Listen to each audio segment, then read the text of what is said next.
Welcome to the 7th episode of StreamCast with me, James Rutherford, also known as Charizard James on Twitch and other social media platforms, where we take a deep dive into the lives of all your favorite streamers and content creators. Join with us today is the extremely talented streamer, lvl99HERBY. Not quite level Goose 100. Gang.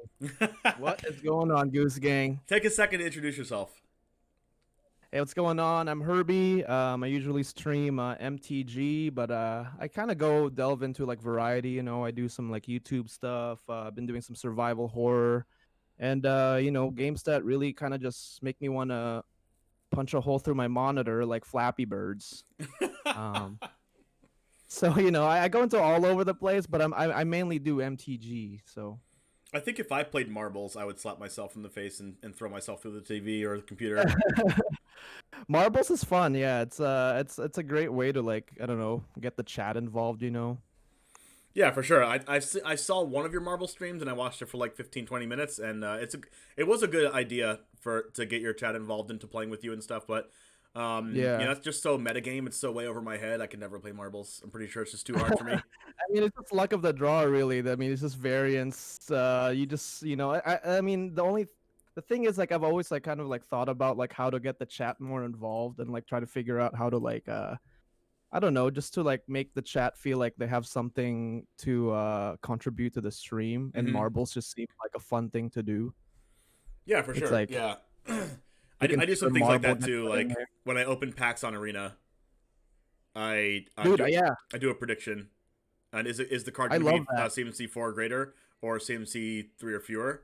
I like that a lot. Like, I saw you do that the other day, and I haven't really figured out how to do like predictions in like a clever way. But when I saw you do that, I was like, that is such a clever way to do it. Just like because like everyone puts in their predictions, and it's just kind of like the act of like flipping the card, like, oh yeah, 4 CMC or greater, blah blah blah. The predictions I see right now in Magic, I don't know about any other game category, but right now it's just like, am I going to win this match? And that's like all it is. I know.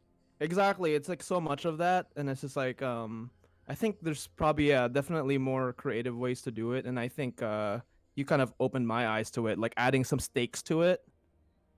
I mean, I could add stake to anything medium rare. That's the way to do it. You know how to do it though. Medium rare where it's at, my man. Yeah, but like adding stakes to it, as in like more than just am I gonna win, and it's like already in game 3, and you're like, all right, well, it's kind of anticlimactic, right? Yeah, I mean, because like predictions is like kind of like it's a gambling, and so like that like flipping the card CMC or greater just feels more like kind of that like variance that like gambling gives you. Exactly. It's like we're gambling, but we're not, because it's like Monopoly money. It's like, throw all your Monopoly money. Let's go. Exactly. Like I can still buy groceries. It's fine. And that's what I did. You did that. I'm going all in on CMC or less. like you can do different things in my chat. Like you can spend a certain amount of channel points to even get a gift sub if you want to, like a free sub. But like, oh, that's a good idea. Yeah. How many points do you set that up at? I'm gonna look right now. I set that up at 50,000. 50,000. Okay, yeah, that's so you can the right number. Like, I'm a big fan of doing things or making it available for people to have things for free. Right. But also, if you don't want to wait that as long, you could just, because some people, they already have money that they're willing to spend. They have dispendable money, and they don't want to wait for certain things if they can have it sooner. So why not make it available to have it sooner? Like, so here's the thing with Twitch, you can always sub for $4.99 or $5.99 or whatever, $4.99, right, plus tax. But that's a way to get subbed to someone sooner, right? Because you can just dump, throw money and be subbed. But what if you don't have money? Then how can you sub? How can you become a member of the Goose Gang or whatever? Hang out in chat. How can you be a member of your Herbie chat, your level 99 Herbie chat, and use your emotes and everything for free? Like how do you free to play the game? This is like next level, right? How do you free to play Twitch? How do you free to play Twitch? With also getting the same benefit as you would if you had money. Because some people that are like, 15 years old or 16, they don't have a job yet. Like, they're still in school, high school, whatever. Like, they don't have $5. They don't make $5 to pay a streamer that they like to watch, but they still want to use their emotes, and they see other people using emotes, like your thumbs up emote that I like.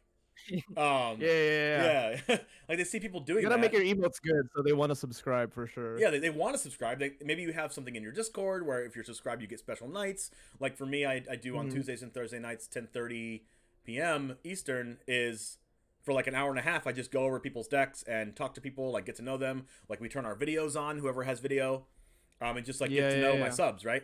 And you can have that like kind of one-on-one time with me where I can like kind of work on your deck or make your mana base or help you try to mulligan or maybe Good help you idea, learn how James. to switch from best of 1 to best of 3 or whatever, like whatever you need, whatever you want to learn. Like I'm there to help you, like one-on-one basically, and there's like 5 or 6 of us in there on Tuesdays and Thursday nights. But if you're not a Yeah. sub, you can't get access to that for me. And if you don't have money to sub, just hang out in chat and enter all the channel points. Watch the stream, and you can get the sub and get the knowledge on top of that. exactly Of what exactly you offer. Exactly, yeah. I get it. If you there's a free to play option. I love having the free to play option, which I think people should do that more often. And with the pack Yeah, that's a openings, good idea. with the predictions and pack openings, you can just like spike a pack opening, right? And get a whole bunch Mhm. of it's kind of like pulling your busted mythic rare in a pack, right? You just pull like the Uro out of the pack and you're like, wow, I just made $60. Like Dude. before it got Yeah, banned. I know. I love that. That's one of the things I miss on paper. Like playing, like a lot of the times when you play in LGSs and stuff, you usually win like store credit or packs. Mm-hmm. But like when someone chooses packs, there's always like a crowd that gathers around them. Exactly. It's more interesting. It's so fun. It's just like, what are you gonna get? What do you get? Like I've definitely like pulled off some like awesome packs, and everyone just like gets hyped in the store, like, oh. Yeah, yeah. Yeah, it's more interesting. Like there's a reason why people Oh, gather man. around the packs, right? And don't gather around the people like mundanely adding store credit to their account, you know? Exactly. At the end of the How'd day, you do in the James. tournament today? Oh yeah, I got 6th. Cool. How many store credit did you get? Got 750. All right, cool. Moving on. Yeah, it's different than like, oh, hey, what'd you get in the tournament? Oh, I got 6th. Oh, what'd you get? I got 3 packs. Oh, dude, what'd you get? Like, Yeah. And now Want to find out right now? Let's open it up right now. Let's go. And now you're interested. Let's go. And then you open that insane card and you're like, wow, I think I just made $90, you know? It's fun to gamble, James. Yeah. It's fun to gamble. It's fun to gamble, but it's also free money gambling, right? All you have to do to get the money is just watch. So it's a free to play option. Going back to my other gambling. point, it is gambling. Yeah, It's mild gambling. It's mild gambling. Yeah, might break some laws, but whatever. This is just a podcast. But it provides that person that doesn't have money to be like, okay, so I gotta watch. I like watching the streamer anyways. I want to sub anyways, but I can't because I don't have the money.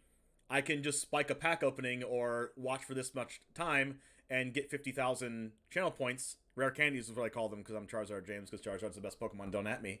But Bulbasaur stand. oh no, Herbie. All right, podcast is Oh over. no. All right, see you later. See you later, everyone. Burnt to a crisp by James.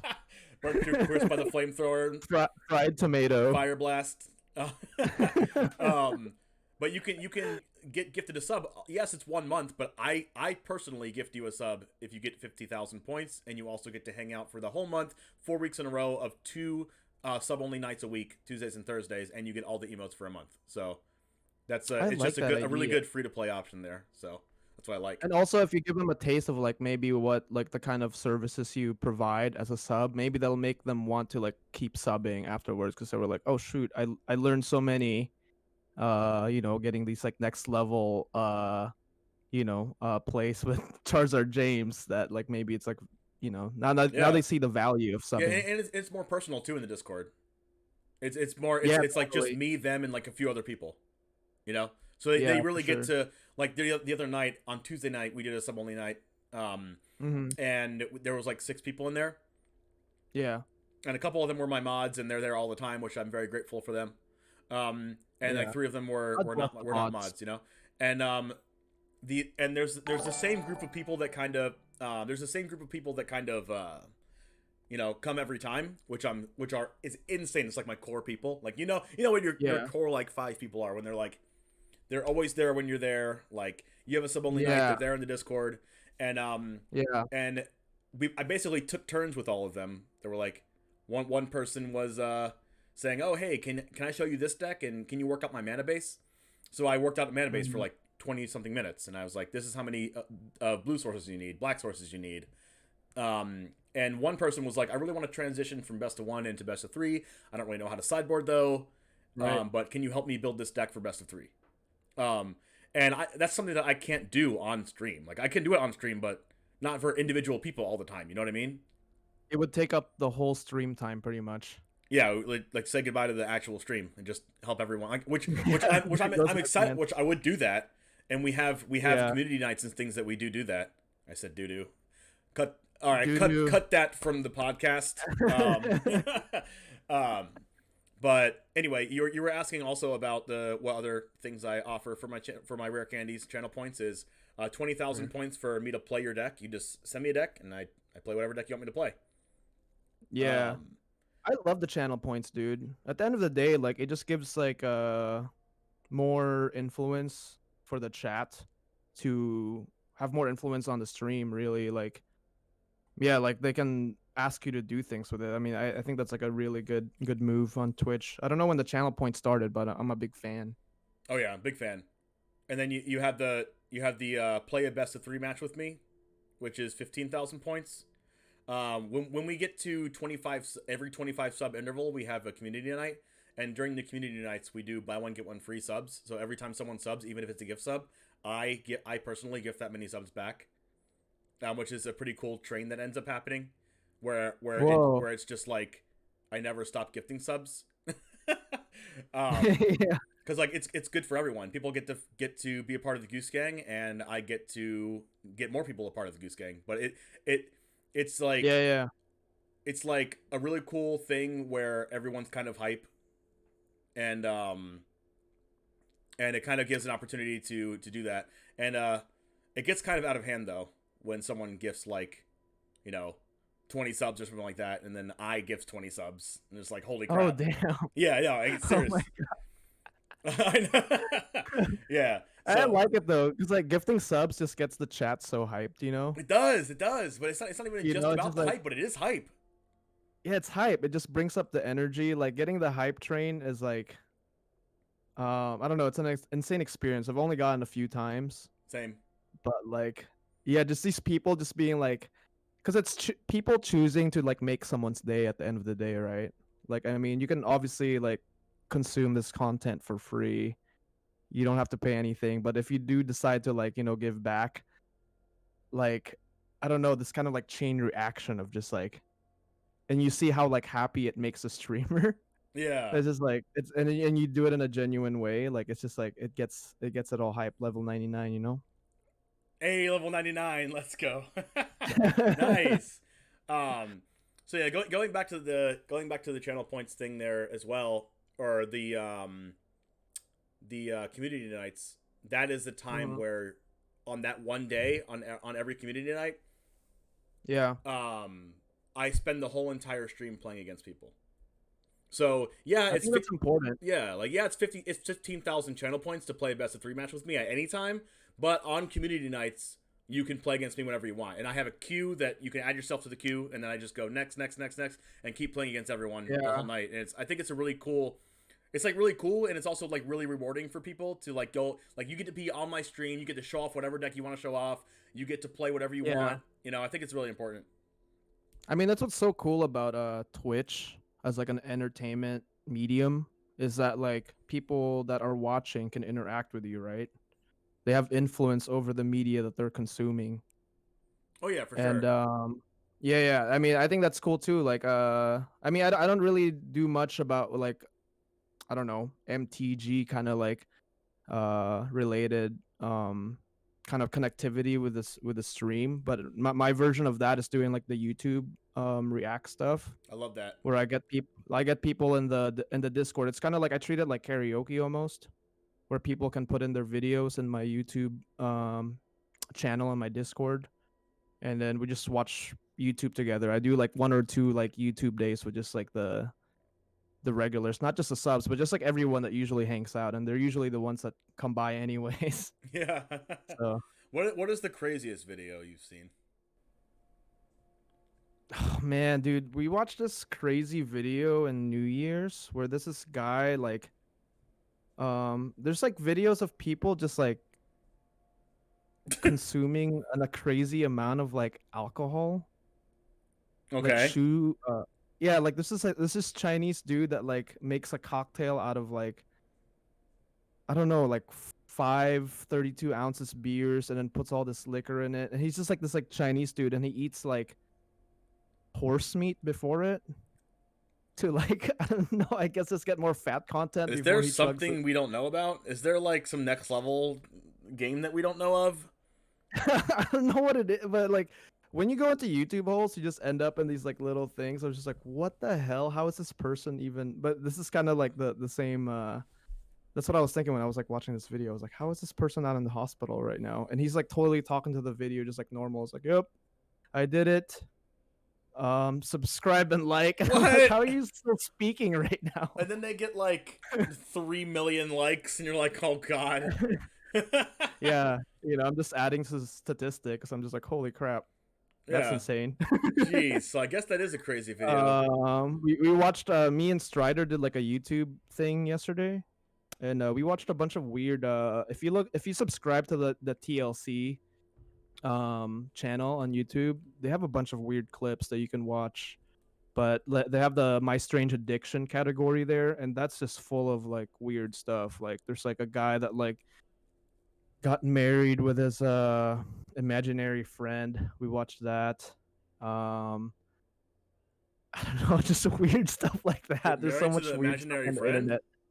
Yeah, and they're like serious about it. They have like photos of them like this, like with nobody, like around their house, like frames of No. them. Like, oh, No way. That's not actually real. That's not real. it's probably not real, but it's a well done bit. I'll give him that. If anything, if it's not real, See, if because one he really committed to the character. Oh yeah. If it's one thing I learned on YouTube. If it like people watch what's believable, not what's actually real. Yeah. What's believable? Yeah, totally. I agree with that.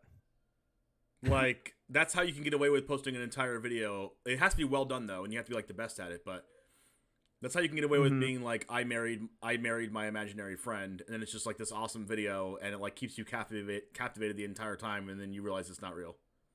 But you watched the entire thing, and it was like 45 minutes long.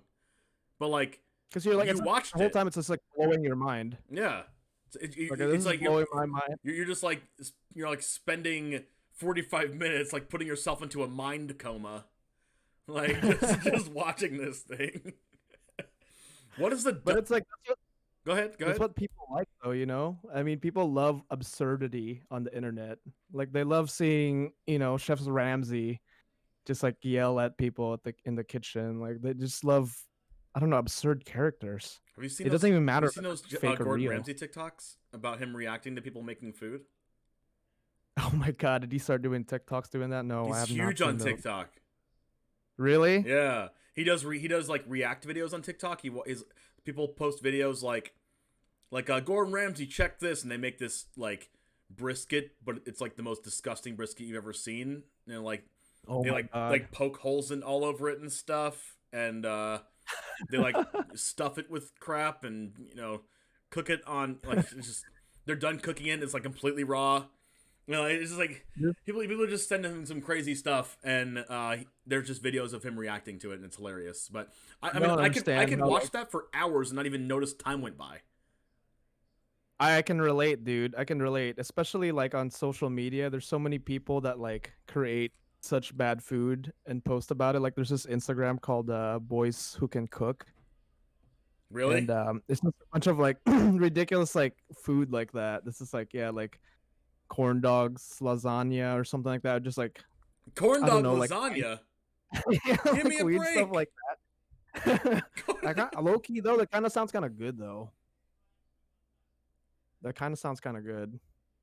Corn dog lasagna sounding good. Like weird stuff like that. Like I can't even imagine how like Gordon Ramsay, I don't know, stopping himself from having an aneurysm seeing this stuff. Like with how he reacts to like in like the kitchens that he goes on, Kitchen Nightmares. I watched the first episode of that the other day. Kitchen Nightmares? Yeah, I watched the very first episode. Season 1, episode 1. I It's so honestly fun. felt like I saw his blood vessels escape his body. Yeah. He really gets into it. I feel kind of like bad a little bit sometimes for the restaurants that are there. Because they get like Because it's found like, out with like roaches crawling out of their ovens and stuff. yeah, well, I mean, I feel like they're reaching out to like TLC or whoever the fuck is making those that show just to like give their restaurant some publicity, and Make it instead they get dramatic. instead they get this like super angry chef that's telling them they're doing everything wrong. It's like it's like their last like attempt at getting some publicity. It's just like, oh god. Yeah, it's like you need to be mad right now. Go have a fight with your other family member that you're that you're in your family business with. I heard he doesn't talk to them that much, like the people at the restaurants. Like he just goes there during his like screen time. He like goes around town eating at his like restaurant, friends' restaurants probably. And whenever they need him on scene, he just pops on to the show and pretends like that he's been hanging out there the whole time and just yells at them. I mean, at that point, if I was the restaurant, I would just not want to be involved with that if I knew that. Right? Right? If you actually knew what was involved in the behind the scenes stuff, and all you've seen is what it looks like on TV, it's like, okay, I don't want to do that. But like, yeah, it's good like marketing for your place, I guess. I guess it's good. Like, I guess it's marketing. Like if you're on a really popular show like Kitchen Nightmares, and now everyone that watches Kitchen Nightmares, which is way more people than in your specific city, watches your thing. Yeah. Maybe they're gonna want to go to the restaurant now because they saw you on Kitchen Nightmares. Maybe.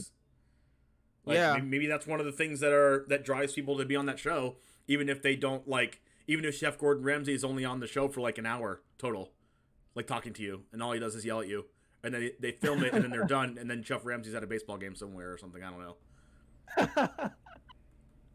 Yeah, totally. I don't know, man. Yeah, I don't know how much of a. I think it has a pretty. I've delved into the Kitchen Nightmares Reddit What? to see like yeah, I don't know, to see like what are the after effects of like because usually he like redoes the whole fucking branding of the whole restaurant, Mhm. and like a lot of them actually has like a pretty high fail rate afterwards. Like there's only like a handful of restaurants that actually succeeded taking on Gordon Ramsay's like guidance after that.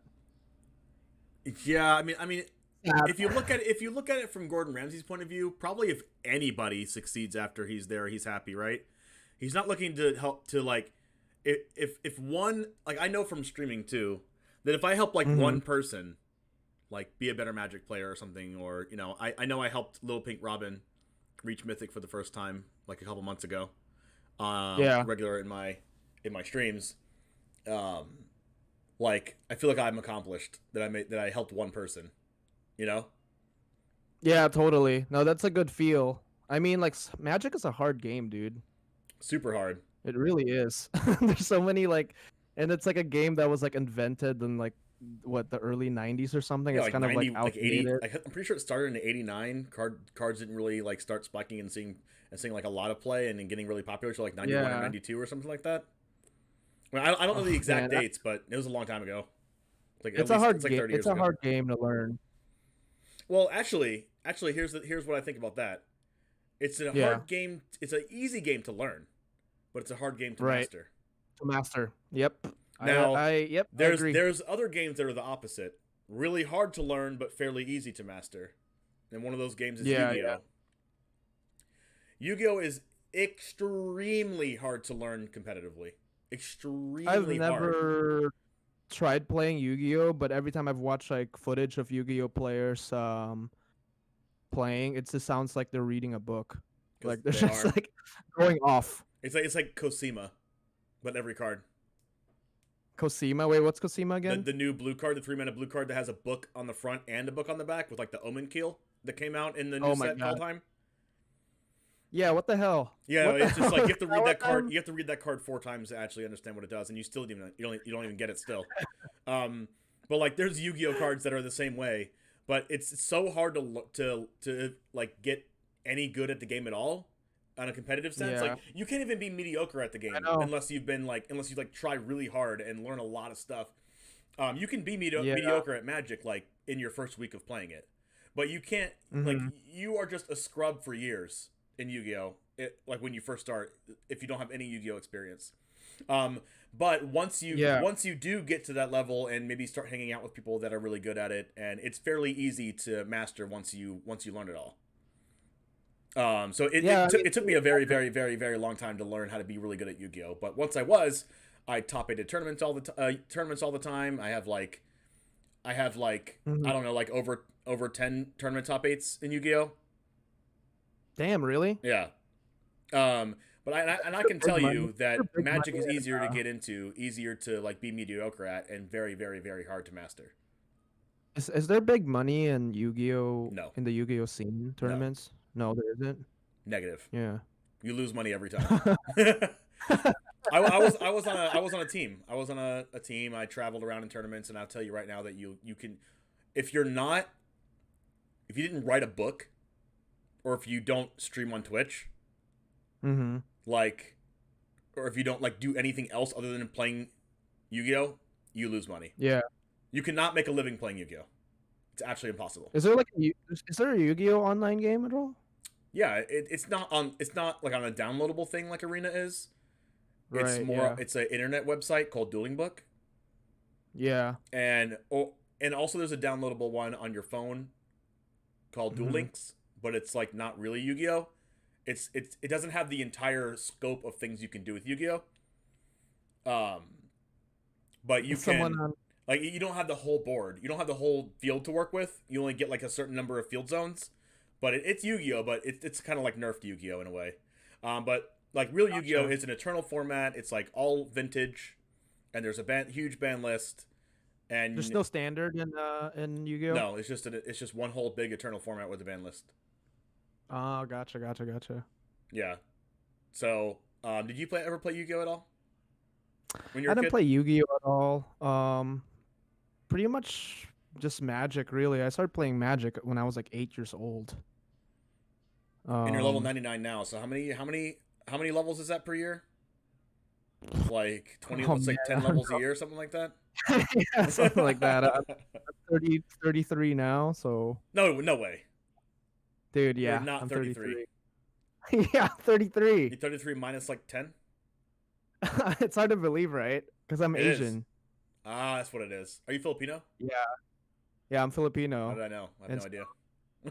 How did you know? I really did. I just guessed. Florida? I just guessed. I'm from Florida, yeah. Really? Yeah.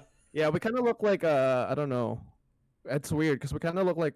You look kind of Mexican. We have brown skin. Yeah, we look Mexican a little bit. Our names are Mexican too. Like actually, okay, I'm gonna do a reveal right now. My actual name is Luis. Reveal stream. Reveal stream. I'm revealing right now. My actual name is like Luis Herbosa. What? That's my real name. But for some reason, people just never call me Luis, even though I introduce myself as Luis.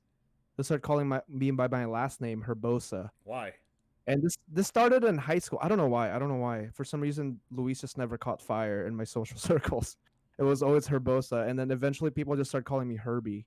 Like this is dating back from when I was in high school, and like I don't know, I just caught on. Everyone were you in JROTC at any point?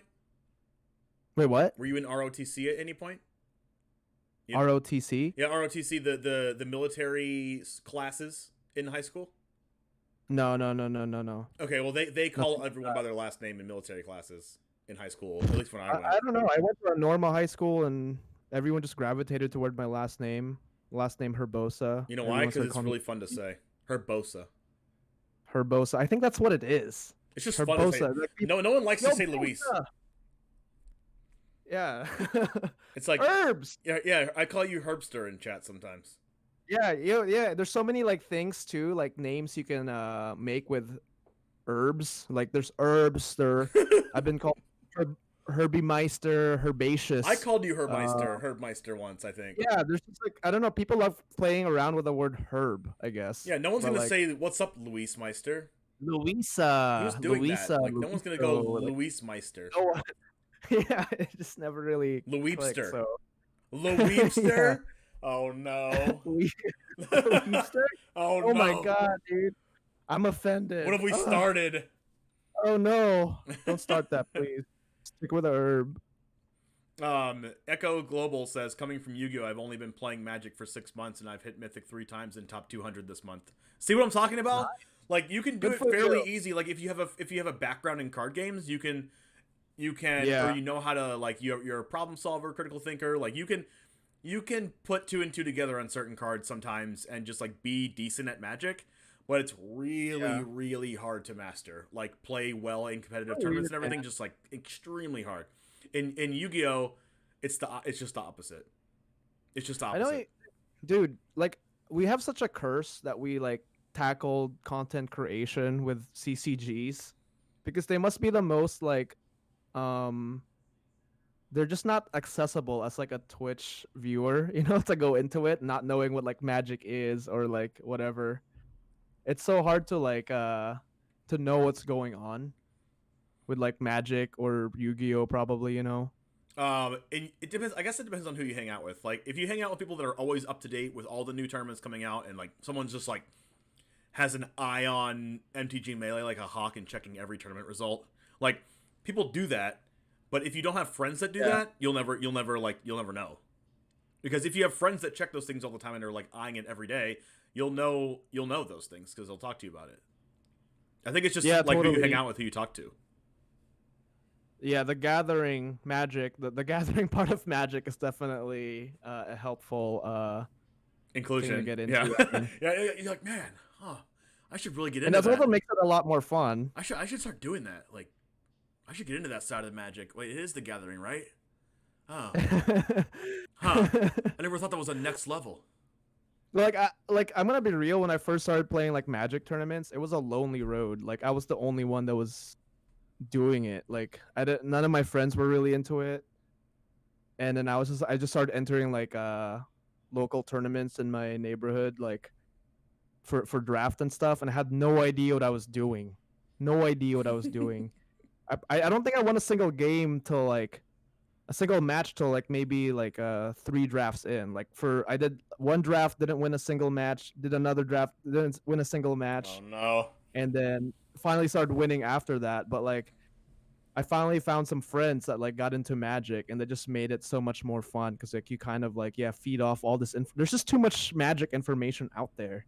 You think there's a lot of Magic information? Holy crap! You haven't read a Yu-Gi-Oh card. If you think there's a lot of Magic information, you have not read the Yu-Gi-Oh cards. But I mean, it's like like the meta's always changing. Like you just need like a whole team to really like want to do well in Magic. You know what I mean? Yeah, like I know when I first switched from Yu-Gi-Oh to Magic, I was like, "Yo, Magic's hard." And I like. You really think that? What made it hard for you compared to Yu-Gi-Oh? Hey, we're supposed to be learning about Herbie, not learning about me. Just kidding. Okay, what made it hard for me? Sorry. Yeah, but I was just wondering because like I never really played Yu-Gi-Oh, so like. Well, Yu-Gi-Oh is just a lot faster. A lot faster. There's no phases or anything like how phases. in Magic. There's all these stacks and stuff. Yeah, there's stacks. It's called a chain. But what made it hard, I think, to go from Yu-Gi-Oh from Magic is it wasn't even so much the mechanics of it. It was more of like the next turns you have to think about. And like draws out of your opponent's deck that you have to think about. Then you have to think about in Yu-Gi-Oh. In Yu-Gi-Oh, you have your 5-card hand, no mulligans. 5 cards, no mulligans. Just deal with it? Yeah. But every deck is demonic tutor. Has like 8 demonic tutors. Or vampire, yeah. Like every deck has like play this card, search this card, play this card, search this card, play this card, search this card, and then you just like piece them all together and have a big combo, and like you do your combo in your first turn every game, and every deck is optimized to do their first turn play. And if your deck isn't optimized to have like a first turn play, then your deck's probably bad. And then so everything's about turn 1, right? Everything's about the first turn. That's like Legacy, dude. It is. It's like Legacy and Vintage. It's more vintage than it is Magic. And then you have all these cards that are like mini Force of Wills. Like you just discard the card out of your hand. If you're going second, you just discard a card out of your hand and you counter something. And you can and there's a bunch of different cards that do a bunch of different Force of Will type effects. So it's like you do your combo turn 1, do they have the, we call them hand traps? Do you have the trap card? Do you have the Trap card. Yeah. But do you have the Force of Will type card? Oh, you don't? Okay, I win. Oh, you have it? Okay, now we have a game. And then if you stop me on my play with your Force of Will, now can I stop you on your play with my Force of Will? Like, so that's basically like, and then after the second turn of the game, the game's basically over. Like, you already know who's gonna win. Jesus Christ. But in Magic, you have to kind of have a different type of foresight than like the rest of this turn or the next turn. The foresight you have to have in Magic is like, am I gonna play this land drop as a green source or a red source because I need this double green source 4 turns from now, but I also need double red for Embercleave 4 turns from now. Which one do I want? And then you have to be like, oh well, I'm only playing 14 red sources and I'm playing 16 green sources, so I should play this as a red source because I mathematically have a better chance at drawing a green source throughout the next 4 turns in the game than I do a red source, so I'm going to play this on red. So like, those type of thought processes just aren't in Yu-Gi-Oh! Like, not really. You just don't have to think about that. So it's almost like you're building something in MTG. It's like, what's the next move I can do to like make a better board by my next turn or whatever. And also, you have to think about certain things like, what can I do this turn to make my opponent think I have this card, but I really don't, but I need them to think that I have it. Like, what if you don't have the Great Henge, but you play Lovestruck Beast on turn 3? They have to think about it, right? Even if you don't have it? I love the bluffing part of Magic. There's bluffing in Yu-Gi-Oh! Too, but a lot of bluffing in Yu-Gi-Oh! Is more like tricking the opponent. Bluffing in Magic's like actual bluffing. Bluffing in Yu-Gi-Oh! Is like trying to pull one over on your opponent's eyes. Like, there's a lot of tricking that gets done in Yu-Gi-Oh! That's just not in Magic. Right. Because what if you have a negate, right? And what if I have negate and you have 2 cards that could get negated? But there's no mana either. So you can play them both in the same turn regardless. Right, yeah. How do you make them use negate on the card that you don't want them to use it on? Exactly. Yeah, you got to play it out. So you have to trick them. You have to like make them think like you need it. Yeah, you have to trick people into doing the wrong thing. Because like if you're both at a similar level of play, if you both have a similar skill level, part of it is based on, did I draw a good hand? Because there's no mulligans. And the other part of it is, how do I trick my opponent into doing this thing that I need them to do? That's like the part that you get into Magic where it's like, okay, this is the next level. I mean, learning the mechanics is easy, but then there's this part where I'm like, have to think about what they have and then luring them into doing what I want type of thing. Yeah, exactly. Yeah, because if you're playing into what the opponent wants you to do, like, you're just gonna lose. Yeah, like if your opponent's curve is like turn 2 removal spell, turn 3 Elspeth's Nightmare, turn 4 4 mana Saga removal spell, turn 5 Yorion Blink the Saga, turn 6 All Runs Epiphany, turn 7 Ultimatum. Like you know that deck has like a curve like that, right? That's how it curves out. So how do you make them play like the cards they don't want to play? You know? Exactly. I don't know, I agree. I think Magic is pretty much like 2 players making a puzzle with each other. And then your role is to just be like, how can I make this puzzle so complicated for the person playing in front of me so that I can play my game? Yeah. like you already know your puzzle's hard, but they don't know your puzzle's hard, but you already know your hard puzzle and you have to make them figure it out. Exactly, puzzles. it's like playing I think it's like kind of playing tic-tac-toe, right? Like you're both playing the game that you know how to play, but like you have to trick them into putting their X in the wrong spot. Totally. No, that's exactly what it is. And its simplest form, like Magic really at the highest level, is almost like tic-tac-toe. And then you learn to speak that language with each other. Yeah, but instead of I put my X here, it's like I play my Bone Crusher this turn instead of I play my 5-drop. It's such a great game. I love Magic. Yeah, it's a really good game. Coming from, I love and hate it. I mean, I think like that's with every game, right? Like I love and hate Yu-Gi-Oh! Too for different reasons. Yeah, I know.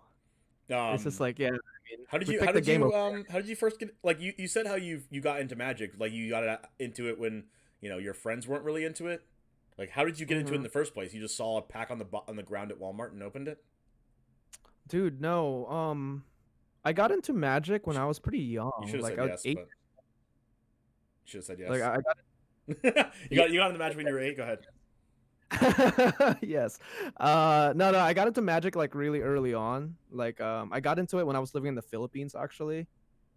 If you don't know, I grew up from the Philippines. I didn't move to the US till I was like 9 years old or something. But I got into Magic then, and my cousins were playing it, and it was kind of just like, I don't know, I just got really drawn into it when I first started playing Magic. And then we moved to the US when I was like 10 years old. And then during that move, my mom sold all my cards. Devastating. Wow. Yeah, she sold all my cards. She was like, we need to get rid of everything. I'm sorry. I'm like, what? My Magic cards? But this game just kept finding itself back to me. Like I was hanging out with my friends, and one of them decided to bust out like a bunch of like Magic cards that they owned when they were young, and that was just like Pandora's box. And I haven't figured out how to close that Pandora's box. You're like, you don't know what you've done, friend. You don't know what you just did. That was around when the block Theros came out. The first one? Yeah. First one, and that's when I got into Magic again when I was living here in the US. Did you play Mono Black Devotion? I did, yeah. That's one of the first decks I built. It's weird. I've always had a affinity to Mono Black. When I was playing Magic when I was younger in the Philippines, I was playing like a Mono Black deck with like Dark Ritual and stuff. I didn't even know that. I could just sense it out of you. I really didn't even know that. Dude, that game hooked me, man. Like I'm gonna tell you this right now. Like when I was in the Philippines, the church, like, so the Philippines is like a pretty religious country, you know. Everyone's like a Catholic or Christian, and me and my parents would go to church every Sunday. But there was a Magic store next to the church. Oh no! And I would just say like I was gonna go out to use the bathroom, but I was so hooked on Magic. I would go to the store next door and play Magic, and then go back, play a few matches, and go back by the time like the mass was ending. Your mom was like freaking out. Yeah, it was like, that's Satan's game. Yeah, my mom felt the same way. But remember that was like the big thing with Magic, the controversy in like the 90s, that it was like what was that one card, Unholy Strength or something? It was like, because there was like a pentagon on it or whatever. It was like, this is the devil's game. Same thing happened with one of the Yu-Gi-Oh cards. Like, really? Yeah. Yeah, I forgot what card it was, but they still didn't. It's still not printed. It's only printed in Japan and not printed in the United States yet, because they didn't want to print it in the United States for some kind of reason like that. I guess we'll find out if I go to hell or not for ditching church to go play Magic when I was 8 years old. You probably will. I probably will. I'm gonna burn in hell. God damn it. You'll remember this. No. I only wanted to go to the restroom. My mom didn't know. But yeah, man. I mean, I just pretty much just got hooked. The game is so fun to me, and yeah, I kind of just haven't stopped playing since then. Really, I quit Magic numerous times, and I've kind of made it into a meme actually in my community, because I don't shy away from like playing other games, and whenever I get into a new game, like I'll get into like playing Flappy Bird or something on stream. I'll just make an announcement on Twitter being like, I'm done playing MTG. I'm a Flappy Bird esports athlete now. Blah, blah, blah. Like, because like that kind of started with like my group of friends, like me like always like exclaiming me quitting Magic, and I always go back like 2 weeks later. That's it, just 2 weeks. You don't even give it a month. Yeah, no, it always brings me back. Yeah. I just can't stay away from the game. Yeah, you don't quit Magic. You just take breaks. It's so hard to quit because there's so many formats. There's blocks coming out all the time that can skew the meta. New sets. But I mean, it's like, there's so much, I mean, you don't need to play just one format. Like there's multiple MTG formats, and there's always something fun to do in Magic. Yeah, like that's one of the best things about Magic is that when you don't like one format, you're just like, oh, there's Historic, or oh, there's Draft, oh, there's EDH. Like you can play all these different. It's almost like a different game in itself, right? Like Magic is like 6 different games, but it's all Magic, and you still play the same That's cards. what makes it so hard to quit. There's always something new coming out, and there's always a different format to play. Like, yeah, I mean, like would you ever like? I don't think anyone would ever quit their job if their job had like 5 different departments in it and you could just switch whenever you wanted. Like if you could just do whatever you want in a card game with every format, and new cards are coming out and everything, and it's like how do you quit that? Like I don't know. That's what I enjoy about like content creators like Andrea Mengucci. Like I feel like when you go on like MTG Twitter, right? It's just like everyone complaining about the state of the game all the time. Like it's just like no one there's ever fire does that. everywhere all the time. It's just like, oh my god, ban to Balt's trickery. There's always just something new coming up for people to complain about. But then you have content creators like Andrea Mengucci, who's just like, everyone's complaining about Magic on Twitter, and then his post is just like, look at this deck I built on Cube. Yeah. It's amazing. It's just like, yeah. Everyone's complaining on Magic, but this person that's been playing Magic and forever, just like, all right, Standard sucks right now. I'm just gonna play Cube. I'm just gonna play Legacy. I'm just gonna play Pauper. Like, and it's you like, don't have to be stuck in the same miserable format that you're playing. Like, there's serious. That's the one great thing about Magic is it's like you can go into so many avenues, and they're all really freaking fun. Yeah, like you'll see Andrea Mengucci be like, oh, this weekend I went to this place and played my Pauper tournament, and I'm playing this random card for the first time ever. Like I think it was like today or something. Like he's like I'm playing a pre-modern deck.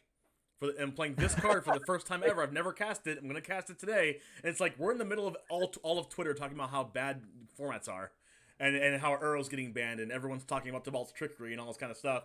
And then some people are like, and in Rat's Relic, which I talked to on the StreamCast podcast a couple times ago, episode 5.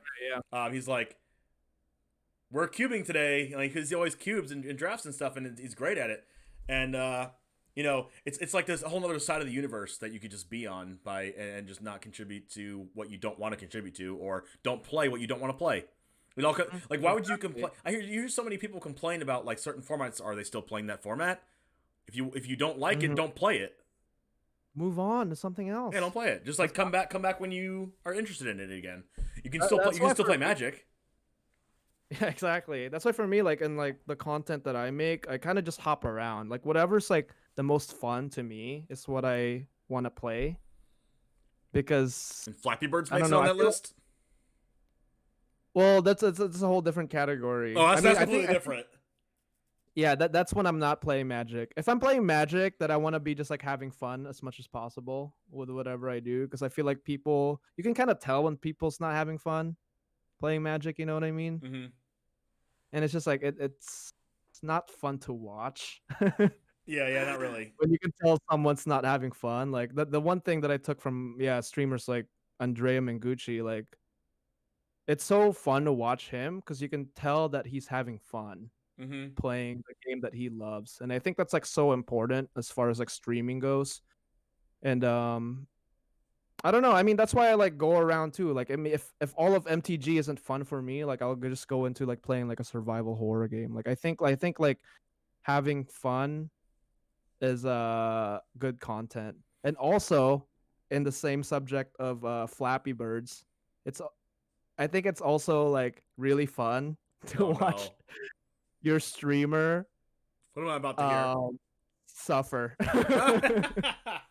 You're like, oh no, how did they draw that one card? They're only playing one of it. Gosh, I'm so bad at this game. And they start like hitting their head. You just gotta own it, you know? Yeah. Like I think people have fun with watching you suffer. I mean, like my chat has fun watching me play Flappy Birds all the time, or these like insanely hard games like Sayabon Action. Never heard of Bush it. Wookie. Yeah, Bush Wookie in my chat. recommended it to me, and it's just like this like Mario Brothers variant that's like super hard and random. Like there'll just be like platforms that will fall as soon as you like step foot on it. That's just masochist. Yeah, I know. Yeah, it is. But there is like I don't know, like if you get determined to try to beat it, it is fun for the chat to watch. Just like to watch you like lose your mind. How can you be determined to try to beat a masochist game? Like you're just not gonna win, right? I know, but sometimes you can if you go at Sometimes it. one time per Sometimes stream, one time in 6 hours. if you go at it enough, you'll get there. Hopefully, but the content is like the chat seeing you try to get there through this like rigorous process, and yeah. What's your favorite game you've ever played? Favorite game I've ever played, other than Magic? Yeah, it could be Magic. Yeah, probably Magic, because that's the one that's just like stayed constant in my life. But All right, I don't besides know. I play I like JRPGs. Before this, like I would play like Final Fantasy and stuff like that. Yeah, I like grinding in RPGs or like first person shooters. Like I got into like Halo and stuff and Left 4 Dead.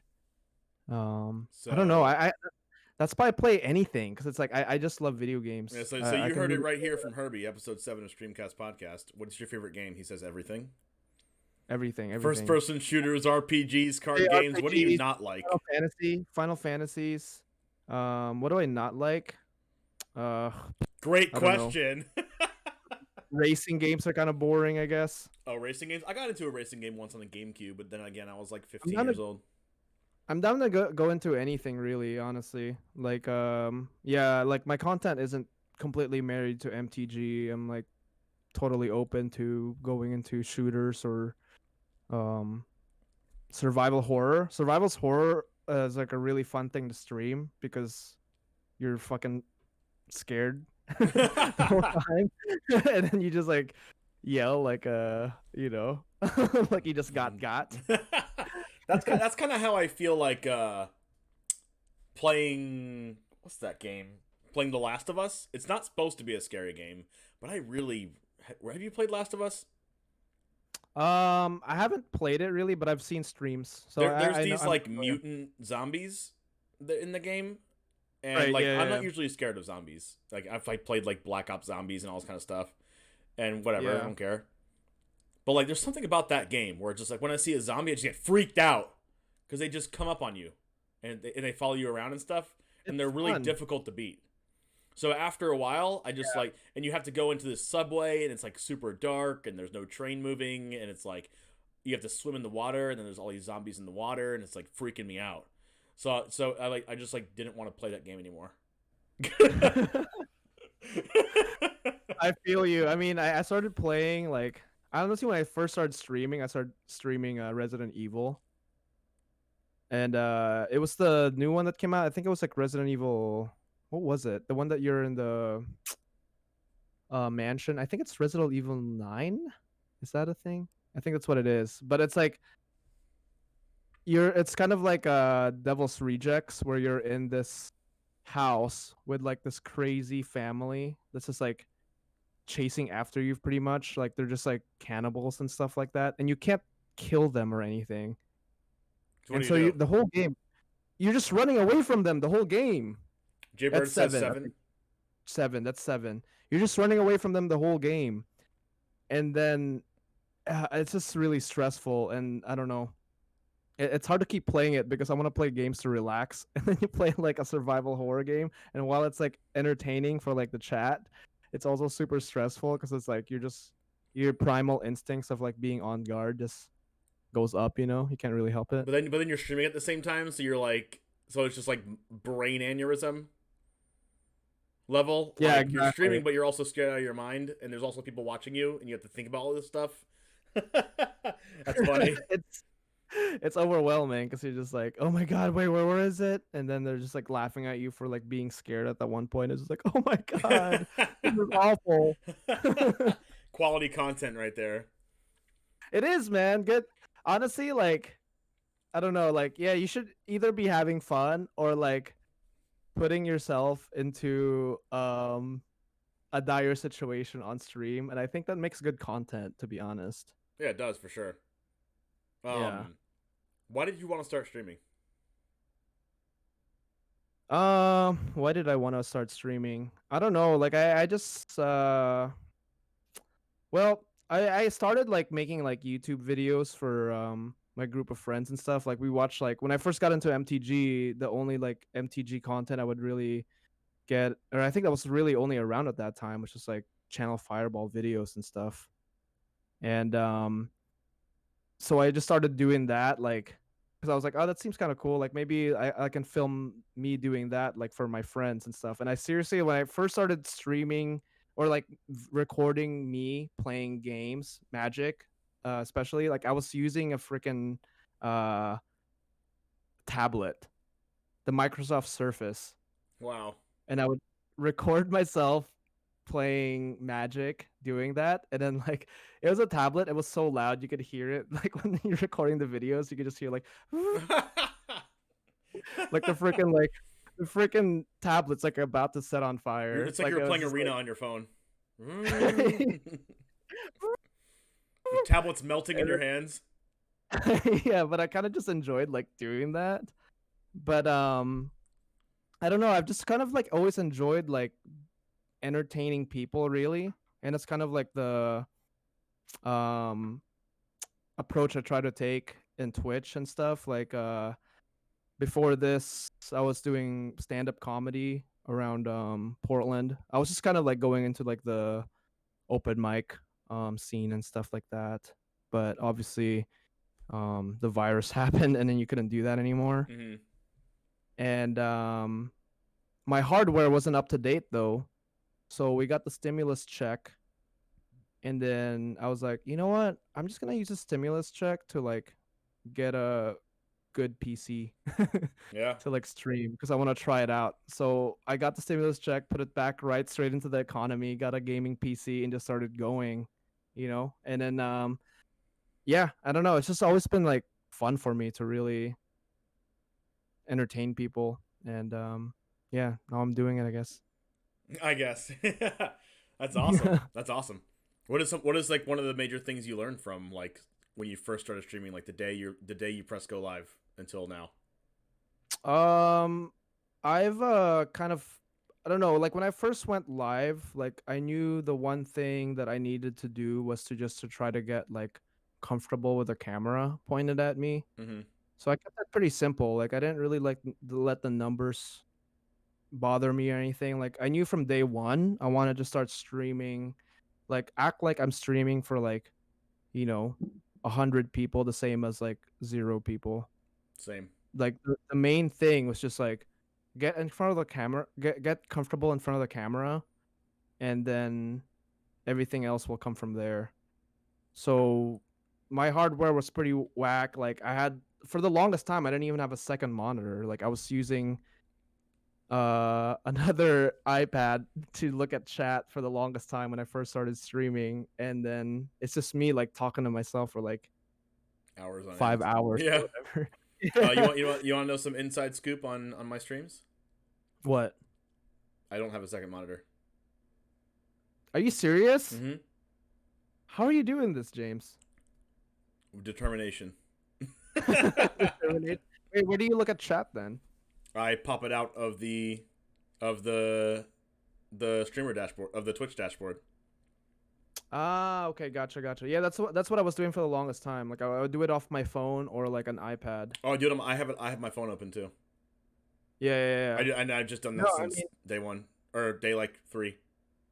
Yeah, exactly. I mean, that's good, dude. You just got going. You know, you're just. I think the biggest thing is just to start doing it, and like don't worry about the numbers too much. Yep. Don't look at the viewer numbers. Just like be comfortable in front of the camera, act like yourself, and I think the rest will come. I think like branding and all that stuff. I think that all just ties together with being like feeling comfortable with yourself Mm-hmm. on stream.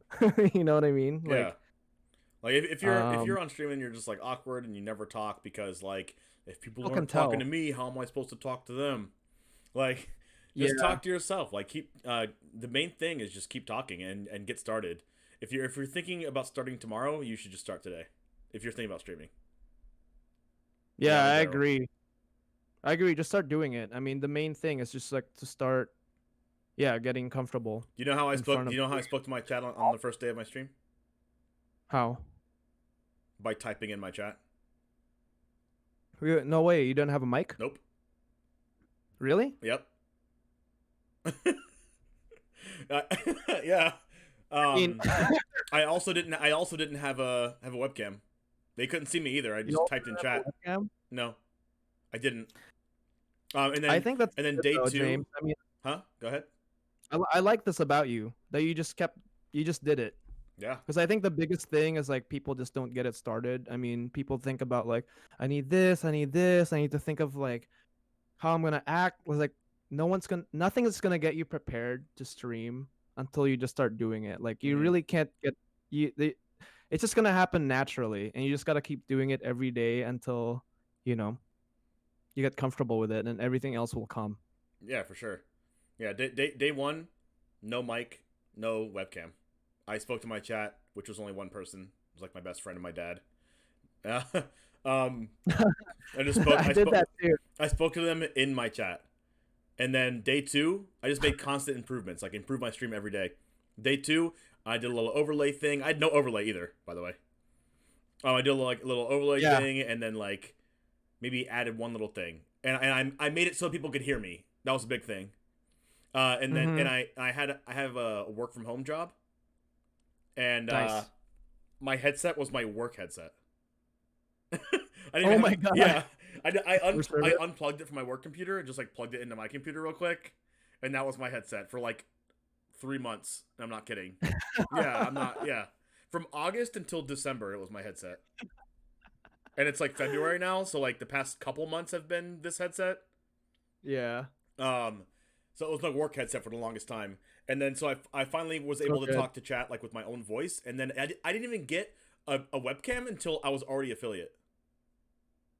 Are you serious? Yeah. Oh my God. I mean, it took me a week to get affiliate, but I didn't have a webcam until like day 8 of streaming. Yeah, I think I definitely asked my family for help to get affiliate. Like I would ask like the same thing like your dad would like watch you stream or whatever. I like ask my parents, Yeah, my like sisters, like, it's easy "Can to you get go on 3 my viewers. stream?" Like throw on my stream, It put it is. in the background. Like if you're not on your phone, just charge your phone with my stream on it in the background. Just leave it on your bed. Yeah, put it on the Whatever. stream. Ask your roommates to put it on. Yeah, Just you gotta do whatever. what you gotta do. Like I would ask my fiance, can you Yeah, just like gotta do turn it. my stream on real quick and like just leave it on? Yeah. Like, Say anything. Just have it on in the back. and you know how I got my 50 followers for affiliate? How? Like that's the thing people don't understand. They think they have to do it like this one specific cookie cutter way, and you can't do anything else. Like I was super creative with it. I went on Facebook and I messaged like 1,000 people, and I was like, I just started streaming. Do you want to follow me? Yeah. Like I was like that person, because I was like, it's just a numbers That game. guy. It's just a numbers game at the end of the day. Like I just need 50. That's it. Like you know, I'll stop bothering you. my own brother doesn't even follow me right now. When I had 49 followers, I had 49 followers. I needed one more for affiliate. He was like, nah. No, what the hell? I'm like, dude, I'm literally one away. Like Bro. today, Give me a solid. I can get, yeah, I can get affiliate like today if you just follow me right now. Like, I think my sister was my 48th follower, and then like my brother didn't even want to be my 50th. I was like, I just need one. Like, what do I have to do to get one? And it felt like it was such like a mile away. It was just like so hard to accomplish. But someone was talking to me in my chat today. Actually, they were like, "What am I supposed to do for my 500 subs on YouTube?" I was like, "Congratulations on getting 500 subs." And they were asking me, "What do I do for the next 50? Like, how do I get 50? Because they're at 450 right now." And I was like, "Message your friends on Facebook to subscribe to you on YouTube." Like it sounds simple, and they were like, "Well, I don't want to spend 4 hours doing that." And then my answer to that was, "Then you don't want it." Yeah. Then you don't want then you don't want 500 subs. I mean, like you don't have to do it that way, but it's like that kind of mentality. It's like that kind of mindset. Like You gotta if you start say you want somewhere. something but you're not willing to like put effort into it, then you're like, do you really want it? Yeah. And you kind of find out who your true like friends are too, if like they're willing to like Yeah, support that you. too. Like, it's just like if they don't help you out, it's just like, what else is this person? What am I? Like You're like I need 4 followers for affiliate, and they're like, I don't give you a follow. Like what? Like you already have a Twitch account. You watch Twitch already. Like just like throw me a follow real quick. Like that's it. It takes 2 seconds. It's free. It takes one it's click. free. It's free. It takes one click. All it takes is the maximum amount of effort is like 5 seconds, and you don't want to do that. Like I don't know. At that point you're just like, all right, whatever. Like whatever. You don't give a crap enough to like help me out. It's Like something that's for why I say it's a free. numbers game though, because some Be people like are the just like level. not going to do it. That's why I say it's a numbers game because people like you could message 1,000 people and 5 of them will follow you if you want. But Hmm. if they're all your friends, I mean 1,000's exaggerating. I must have messaged like a few hundred people on Facebook of my friends, Right. but Yeah. like they're my genuine friends. Like they would probably follow me if I just said, "Hey, can you shoot me a follow real quick on Twitch?"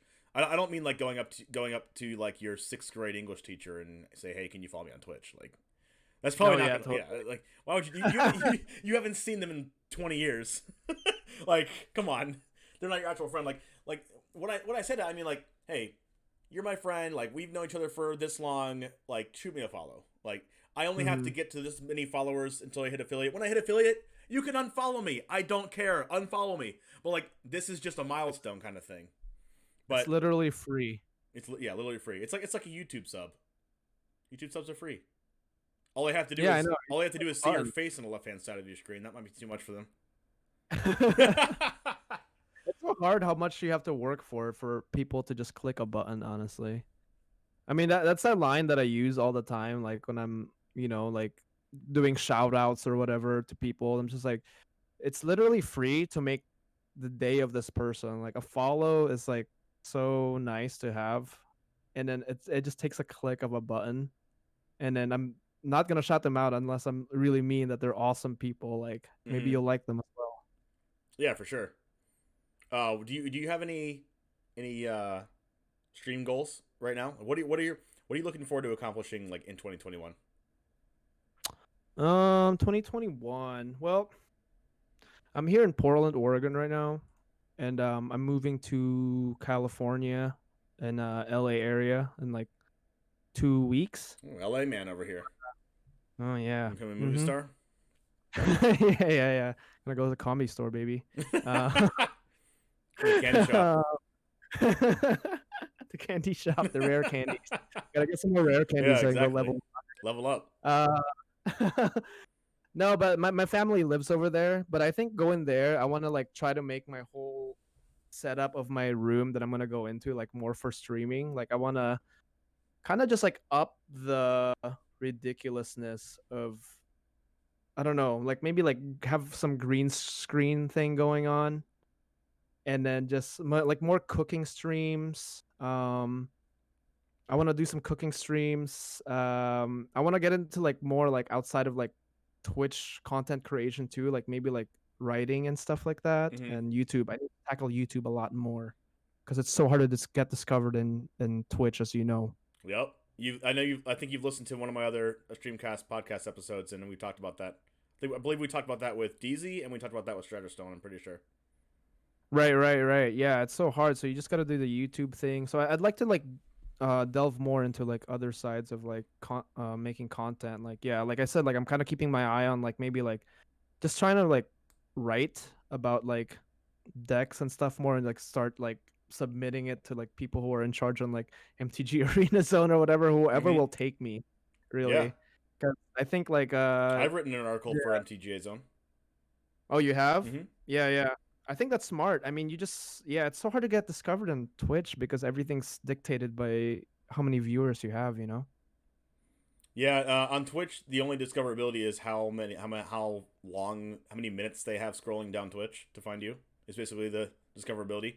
Yeah, but Yeah, if you like can one. be on the first couple layers of Twitch, I don't know how you can be on the first couple rows of streams, which usually puts you in like the 50 viewers and up range in Magic, Yeah, then you can get discovered. But anything below that, like, probably not. it's rough, man. It's rough. I don't know. It's just the way the website is laid out. Like, yeah, everything's on like viewership.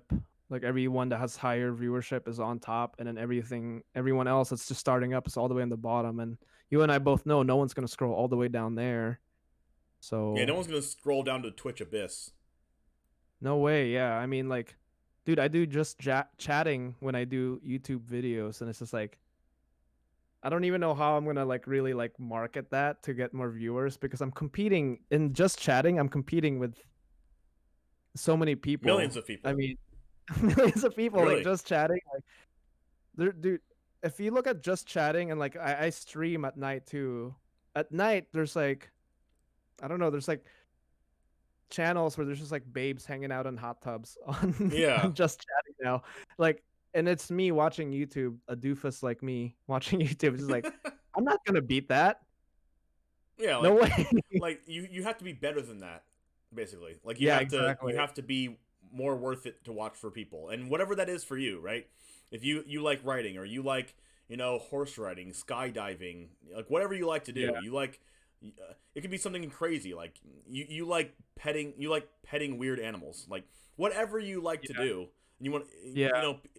there's millions of people in the world that like to do that thing, and if you just do what you like to do, you're Mhm. gonna reach people if other people also like to do that thing, right? Exactly. I agree. If you're a babe and you are going in a hot tub and you know that people like watching babes in hot tubs, and that's your favorite thing to do is go in a hot tub and hang out with other Yeah. people, then sure, Yeah. like just do what Yeah, you like totally. to do. Like if you like playing Magic, and this goes for everything, even Magic, you play Magic, and you genuinely love to do that, then Mhm. then people are gonna notice that you love to do that and feed off of your energy, and more people are gonna watch you. Yeah, for And that sure. goes with literally anything. If you like laying tiles down on the floor in houses, you can stream that. Yeah, totally. No, I've It seen some doesn't, people just matter like what you do. structure. If you genuinely enjoy doing that, That's then why you're going to succeed.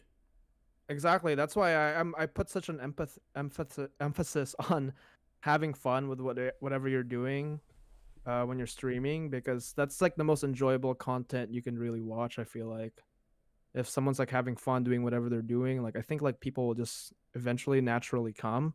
I mean, obviously that's a lot harder than that, but I think I feel like that's like a good like baseline to at least follow. Yeah, for sure. You know So I have a really important question to ask you, what? and it's very daunting, and you have to Oh give me my the right God. answer. What is it? And the Goose Gang here in Twitch chat can help me out with this as well, and not help me out, but tell Herbie God. that he's right or wrong. What is this? You can only pick either one of these two options, okay? You All can only right. pick it. You can't pick anything else. Okay. You can't give any alternatives. You ready? Okay. Let's go. Pancakes or waffles? Dude, waffles, man. No! Waffles. Waffles. James, listen. You just Listen, broken my James. heart. Listen, James. Listen. When you got a waffle and you pour the syrup over it and the butter, you get those little pockets of deliciousness, and each square, every bite explodes a flavor in your mouth. Something that I don't really feel in pancakes because the flavor gets absorbed in the pancake, in the cake. But I like how you get that little pool of butter and syrup in waffles. You know what's you know what's the really bad part about that? A really delicious pool of syrup and butter with waffles? What? The fact that the waffle's always burnt and stale. Not And every always. time you get a pancake at a place, it's freshly made. Freshly made. Have you ever had a stale pancake, Herbie? No. Have you ever had a burnt pancake? Probably, but it's still good. If you have a stale or burnt waffle, you are chewing on that for a day and a half. Okay? You're digesting it as still a Dude. waffle. I agree. It's an actual frisbee. It actually has aerodynamics. Okay? Honestly, though, I can't eat too much pancake, dude. You don't need to. You can't eat too much pancakes because it's so good. So jam packed with flavor that you just can't get enough of it. You just like, Dude, when you you have to when stop you at watch some point. movies, when you watch movies and they're eating pancakes and they're like have like 5 pancakes on top of each They're other. never I don't know finishing how. that. They're never finishing that. I have like 2 pancakes tops. It's for visual effect. That's it. It's for visual effect. Yeah. But I don't ever see like I think like a waffle, like one waffle with butter and syrup. Like that is all I want. And it's realistic and it's delicious. I think And it's little squares of flavor in each bite. for me, I like in order to like a waffle, it has to be formatted like a pancake. It has to be like thick and fluffy waffle. That's the only type of waffle I think I'll ever eat. And it has to not be stale, and it has to not be soft. It has to not be hard. Yeah, a Belgian waffle is a big one. It's like nice and fluffy. It's big, fluffy, and it's not stale, and it's not hard, and they make it to order. If you go to a good place, yeah, hopefully it's not, That's I mean, what I'm saying. You can go to Denny's at 3 o'clock in the morning and get a nice pancake. Like you can't. Well, if you get a bad waffle that's on the establishment, they should be making everything fresh. You know what I mean? But you know what I think? I think a lot of places don't have waffle makers. I think they make pancakes themselves, but the waffles they just get frozen and they just heat them up in a microwave or something. That's why I like pancakes better. Not because waffles can't be better, but because pancakes are consistently always better. Like there's no way you can store that in the fridge. Yeah, you can't like store a pancake and then microwave it. That's probably a more fail-safe, like that's probably like a more guaranteed quality thing to have for sure. Exactly. Like a pancake. But I don't know. I'm just a big fan of like little like the pizzas with the pepperonis that have like suction cups almost, like they like kind of curl up and have little juice grease in it. Oh my gosh, I love that. I love that. Yeah, and that's kind of how I find waffles. Like I love little like cups of like flavor in them. You know what I mean? I love the curled pepperoni when it curls up and kind of gets burnt edges on the other side. It's so good. Yeah, it's like burnt around the edges. Yes, exactly. Just a little bit burnt, like a little bit brown. Like, yes. Yeah. Grease burst. Yes, explosion the burst of grease. mouth. Grease explosion. Yes. Oh, so good. But that is not how I feel about waffles. You're completely wrong, and I have to stop. I have to stop the podcast because of that. It's over now. Oh no! All right. Oh no! All right. How can we find you on social media, Herbie? I'm pretty much level 99 Herbie everywhere else, like Twitch, Instagram, Twitter. So yeah, just search level 99 Herbie. It's all uniform. lvl99HERBY for everyone listening on the podcast. Yep. All YouTube, right. Same thing. I want to take this a little bit, a second to appreciate the time that you spent here. You're awesome, dude. I want to appreciate you giving people the platform, like our small streamer community, to talk about ourselves, and I mean that's great. I love that. Yeah, I want people to get to know people, and what better way to do that by explaining parts about your life and parts about your thoughts and thought processes and why you do certain things. Like I want people to learn those type of things. And if someone's like looking for someone to find on Twitch, and maybe they find this podcast and learn about someone that they had never heard of before, Yeah, totally. Respect, man. Definitely. All right. Thank you very much for hanging out once again with us on the StreamCast Podcast, and we will see you for the next episode 8, in 1 week.